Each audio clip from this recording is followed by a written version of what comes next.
Pada kesempatan kali ini kita akan membahas mengenai deret Fourier.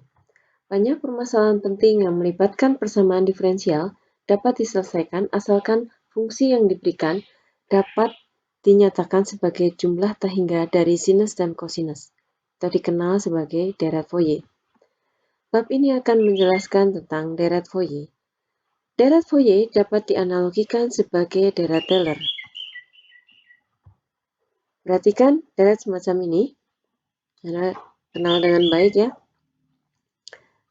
Ini adalah deret Maclaurin dari 1 per 1 min X, yang mana konvergen untuk X antara min 1 sampai 1. Sedangkan ini juga deret Maclaurin dari E pangkat X. Tentunya Anda sudah mengenal beberapa deret Maclaurin yang lain. Oke. Jika deret Maclaurin itu merepresentasikan fungsi f(x) dalam suku-suku X pangkat n, maka deret Fourier merepresentasikan fungsi f(x) dalam suku-suku 1 cosinus nx dan sin nx di mana n bilangan asli. Perhatikan bentuk tipikal deret Fourier berikut. 0/2 konstanta ditambah sigma konstanta kali kosinus ditambah b sin sinus. Pertanyaannya, untuk X bilangan real manakah deret ini konvergen? Dan apakah deret mendefinisikan nilai dari fungsi f(x)? Bila ini terjadi, maka deret Fourier dikatakan sebagai deret Fourier dari f(x) dan ditulis sebagai f(x) sama dengan deret Fourier-nya. Tujuan kita di sini terdiri dari dua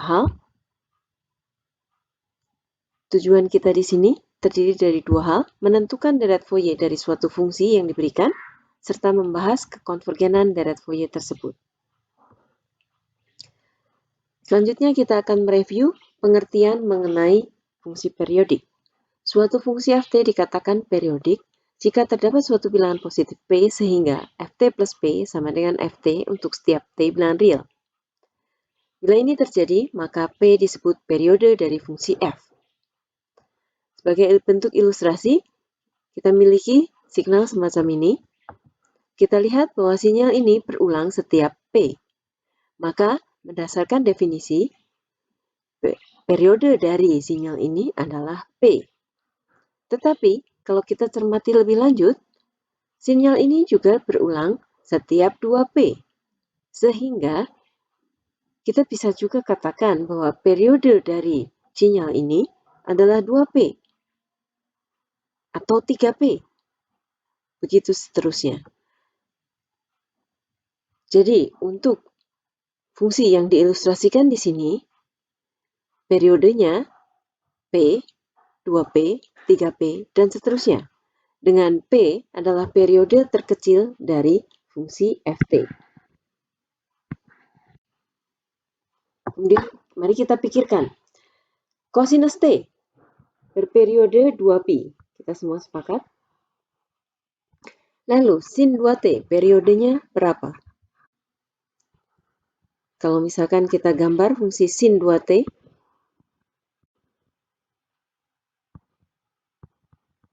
maka gambar dari sin 2T adalah semacam ini. Ini adalah sin 2T. Berapa periodenya? Periode dari sin 2T adalah pi, lalu 2pi, 3pi, dan seterusnya.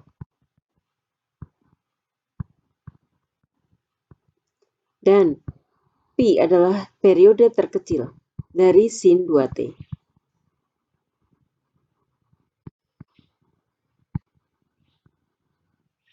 Tetapi, ingat bahwa sin 2T juga berperiode 2pi.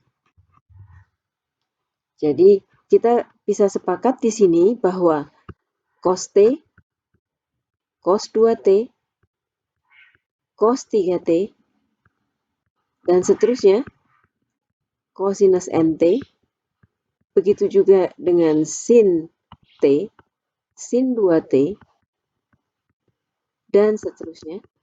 Mereka semua berperiode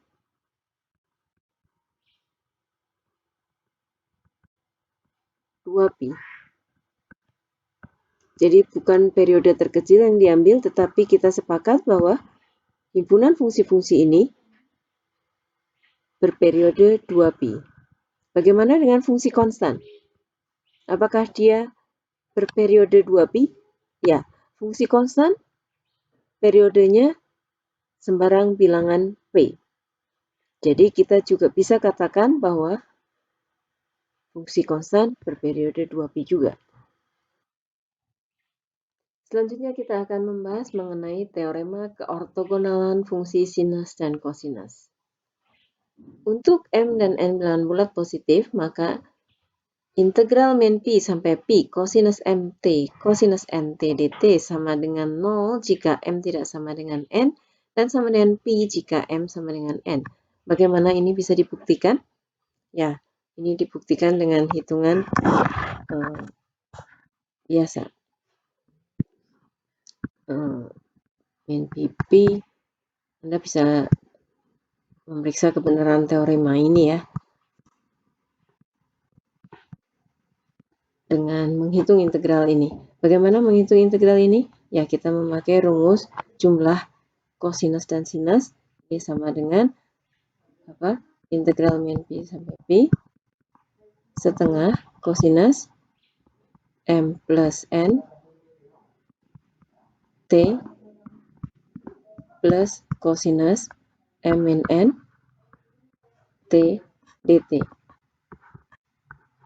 Oke, integralnya sama dengan apa? Setengah 1 per M plus N kosinus, sinus M plus N T pi min pi plus 1 per M min N sin M min N T dari min pi sampai pi. Perhatikan bahwa kita bisa melakukan ini apabila M tidak sama dengan N. Oke. Dan bagaimana nilai dari integral kita? Ya, jelas ini sama dengan 0 dan ini sama dengan 0. Jadi integralnya memang sama dengan 0 jika M tidak sama dengan N. Bagaimana jika M sama dengan N? Ya, jika M sama dengan N,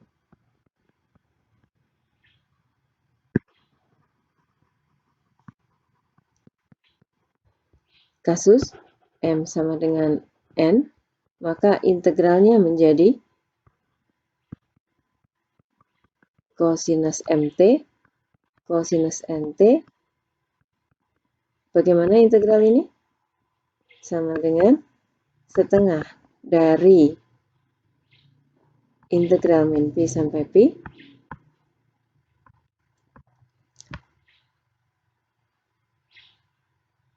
ya kosinus 2mt plus 1 ya dt. Dan ini sama dengan 1/2 1/2m sinus 2mt pi dan min pi plus t min pi dan pi. Oke. Dan ini sama dengan apa? Ya, ini sama dengan 0. Bagaimana dengan yang ini? Ya, ini adalah setengah kali 2pi, benar tepat sama dengan pi. Jadi kita telah membuktikan sifat berikut. Untuk kosinus mt dan kosinus mt.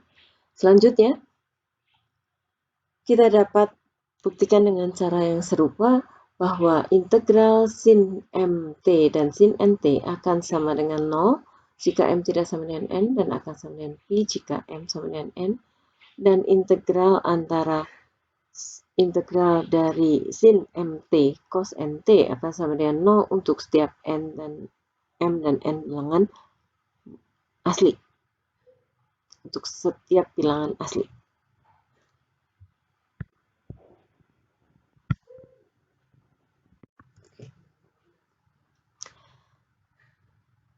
Perhatikan bahwa sifat di atas tetap berlaku meskipun selang pengintegralannya bukan min pi sampai pi, melainkan selang integrasi yang lain, nggak min pi sampai pi, boleh diganti, misalkan min pi per 2 sampai 3 pi per 2. Dan sifat ini tetap berlaku. Jadi boleh diganti dengan selang pengintegralan yang lain dan sifat berlaku asalkan panjang selang pengintegralannya, asalkan panjang selang integrasinya tetap 2pi. Jadi tolong Anda buktikan tentang hal ini. Selanjutnya kita bahas mengenai deret Fourier fungsi berperiode 2pi. Perhatikan fungsi ft kontinu bagian demi bagian yang periodik dengan periode 2pi. Misalkan ft kita tulis dalam bentuk jumlahan dari konstanta dan kosinus mt dengan koefisien am, kosinus mt dengan koefisien bm. Tugas kita selanjutnya adalah mencari koefisien deret Fourier A0, am, dan bm. Bagaimana cara kita mencari koefisien A0? Perhatikan bahwa kalau bintang kita integralkan dengan batas min pi sampai pi, maka kita akan dapatkan hal sebagai berikut. Ya, integralkan kiri dan kanan. Ruas kiri jadi integral min pi sampai pi ft dt, ruas kanan menjadi ini, sedangkan ruas suku kedua integral dari sigma sama dengan sigma dari integral, maka kita dapatkan setelah dirapikan adalah sebagai berikut. Coba perhatikan, meskipun ruas kanan menjadi panjang, banyak suku diantaranya yang bernilai 0. Mana yang bernilai 0? Sin integral atas satu selang min pi sampai pi dari sin mt sama dengan ini sama dengan 0. Bagaimana dengan ini? Ya, kenapa ini sama dengan 0? Karena kita mengintegralkan fungsi cos atas satu periode. Jadi ini juga sama dengan 0. Dengan demikian, suku-suku di ruas kanan semuanya 0 kecuali ini. Berapa nilainya? Ini adalah A0 kali pi. Itu ya. Ya, dari sini kita dapatkan rumusan bagi A0, yaitu A0 sama dengan seperpi integral min pi pi ft dt. Selanjutnya, kita akan mencari koefisien-koefisien lainnya, yaitu AM dan BM. M dan BM. Oke. Daripada memikirkan rumus koefisien AM, fokus saja bagaimana mendapatkan rumus bagi A1. Ingat, kita punya teorema keortogonalan dari sin dan cos. Jadi, kalau kita ingin rumus bagi A1, kita harus seolah-olah mematikan semua nilai di ruas kanan kecuali A1 kosinus T, betul?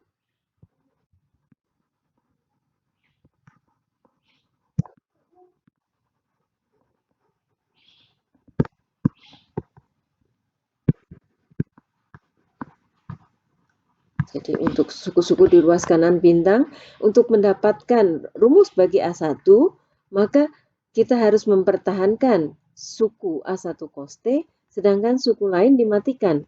Dan kita punya teorema keortogonalan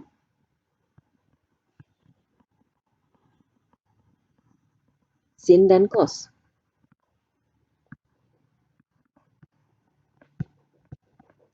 Yang mana artinya integral.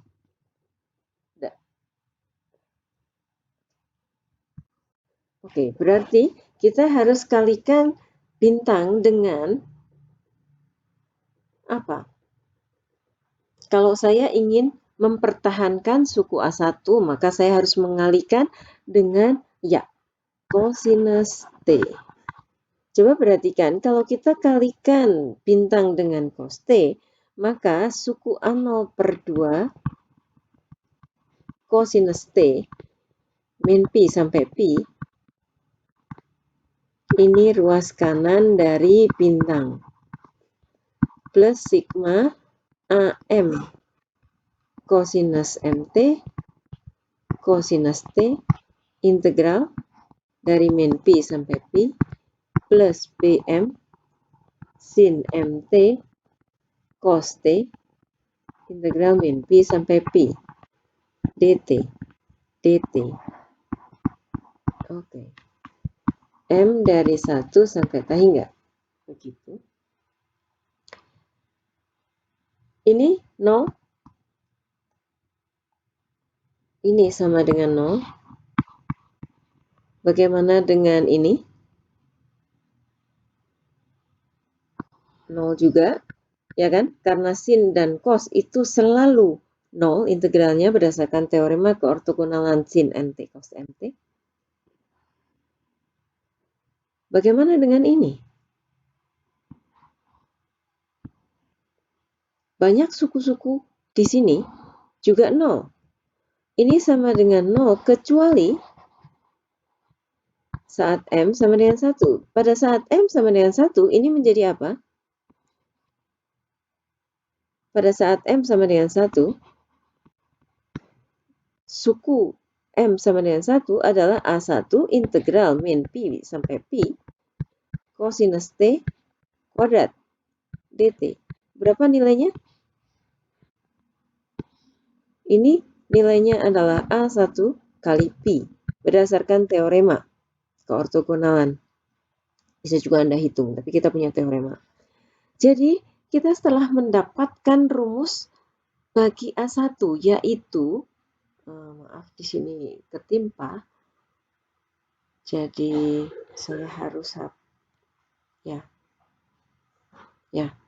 Jadi kita dapatkan rumus bagi A1 adalah 1 per pi integral min pi ft cosinus T dt. Setuju? Oke. Dengan demikian, rumus bagi AM, kalau Anda ingin AN, maka prosedurnya analog dengan yang kita lakukan sebelumnya, kita kalikan bintang dengan cosinus NT, karena kita ingin dapat AN, dan kita nanti akan menemui situasi serupa seperti ini, dan integralnya menjadi cosinus MT. Okay.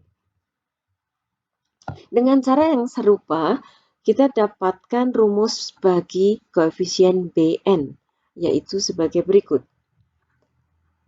Untuk Bn, kita harus mengalikannya dengan sinus NT. Oke.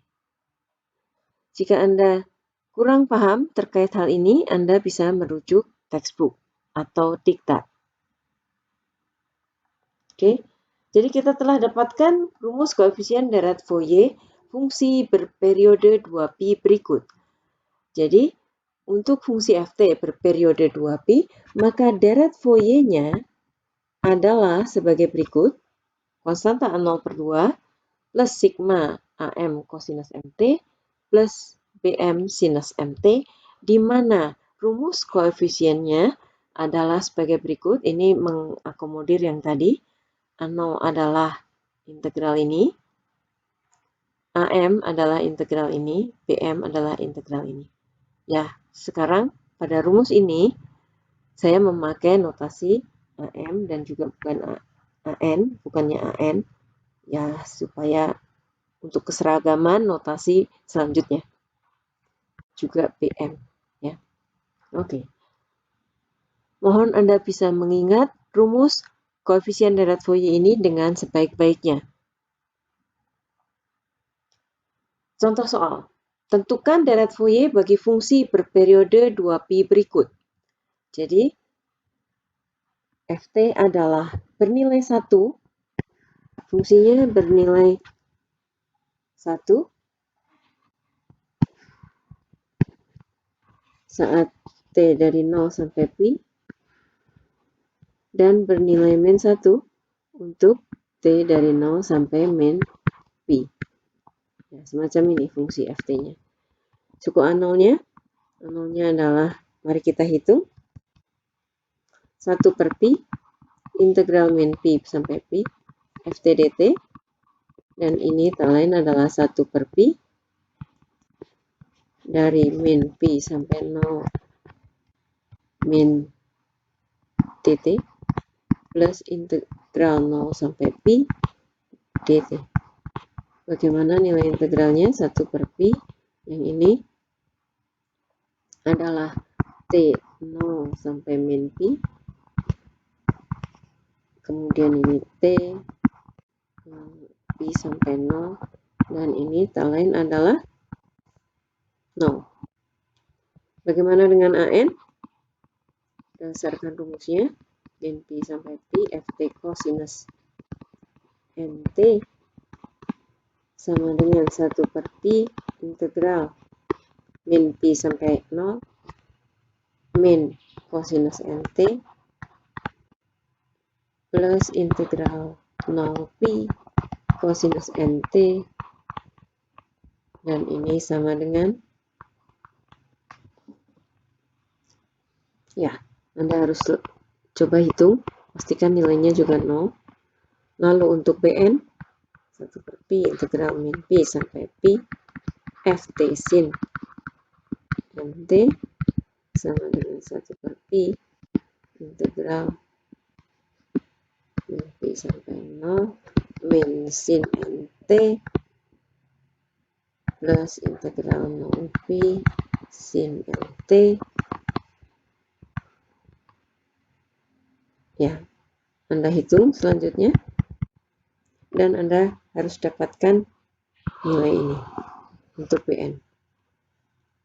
Jadi untuk fungsi ft kita, sebagian besar suku-suku deret Fourier-nya bernilai 0. Tidak ada konstanta, tidak ada suku-suku cosinus nt, hanya ada suku sinus nt. Itu pun hanya dengan n untuk n ganjil. Jadi kalau kita rumuskan, deret Fourier dari ft tak lain adalah B1 sama dengan 4 per pi, B2 sama dengan 0, B3 sama dengan 4 per 3 pi, B4 sama dengan 0, begitu. B5 adalah 4 per 5 pi, dan seterusnya. Jadi, suku-suku deret Fourier fungsi kita, sebagian besar 0, yang tak 0 adalah suku-suku yang memuat sin bilangan ganjil kali T. Jika kita rumuskan, kita peroleh deret Fourier bagi ft adalah sebagai berikut. Bisa juga ditulis dalam bentuk rumus umum sebagai berikut.